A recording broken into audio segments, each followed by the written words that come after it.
Imam Tahawi, Allah më shiroft, në vazhdim të vargjeve të akides e tij, duke na treguar për Allahun e madhëruar dhe cilësitë e tij të larta, thot ndër të tjera: kama annahu muhyi al-mauta ba'da ma ahyahum, istahaqqa hadha al-isma qabla ihyaihim, ai siç është ringjallës i të vdekurve pas ringjalljes së tyre, e ka merituar këtë emër edhe para se ti ringjall ata. كذلك استحق اسم الخالق قبل إنشائهم, kështu e ka merituar edhe emrin krijues para se të krijonte ata. Autori me këto vargje është sërish në vazhdën e theksimit se cilësitë e Allahut mëdhëruar janë të hershme pa fillim, siç është edhe vetja e tij, dhe këtu na merr një shembull të ri dhe që është ringjallja e të vdekurve. Ai e merr për shembull cilësinë e ringjalljes, sepse ringjallja është veprim apo dukuri që i është caktuar një ditë dhe ajo është dita e Kiametit, pas fryrjes së dytë të surit, dhe edhe pse ajo ditë është e caktuar, ama Allahu subhanahu wa taala e ka emrin ringjallës edhe para se të vijë ajo ditë. Mirë po, siç e tham edhe rrallën e kaluar në lidhje me emrin krijues, kjo nuk do të thotë se Allahu madhëruar ka vetëm emrin dhe nuk ka raste veprimesh që tregojnë shfaqjen e kësaj cilësie,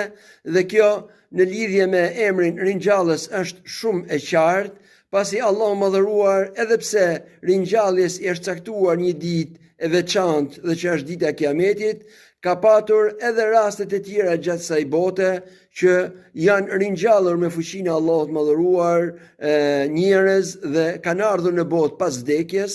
Një prej tyre është rasti i 70 vetave në kohën e Musait alayhis salam, kur kërkuan të shohin Allahun madhëruar dhe pasi i preku ata rrufeja dhe vdiqën, atëherë Allahu madhëruar i ringjalli ata. Po ashtu është edhe rasti i atij të vrarit në historinë e Lopës, dhe edhe kjo gjithashtu është me Musain alayhis salam. Po ashtu është edhe rasti tjetër që është përmendur po në surën Bekare, kur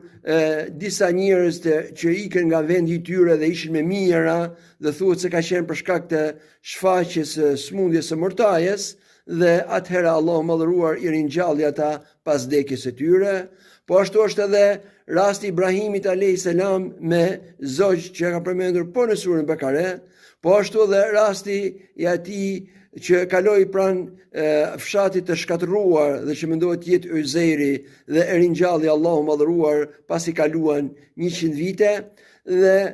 raste të tilla ka në Kur'an. Po ashtu ka edhe në sunetin e profetit sallallahu alaihi wasallam, çfarë do të thotë se Allahu madhëruar nuk ka patur vetëm emrin, por ka edhe raste të tjera, dhe e njëjta gjë vlen edhe për emrin krijues, edhe pse kësaj bote fillimi i saj ka qenë me krijimin e qiejve dhe tokës, por kjo nuk do të thotë që të mos kesh patur edhe raste të tjera që nuk na janë përmendur.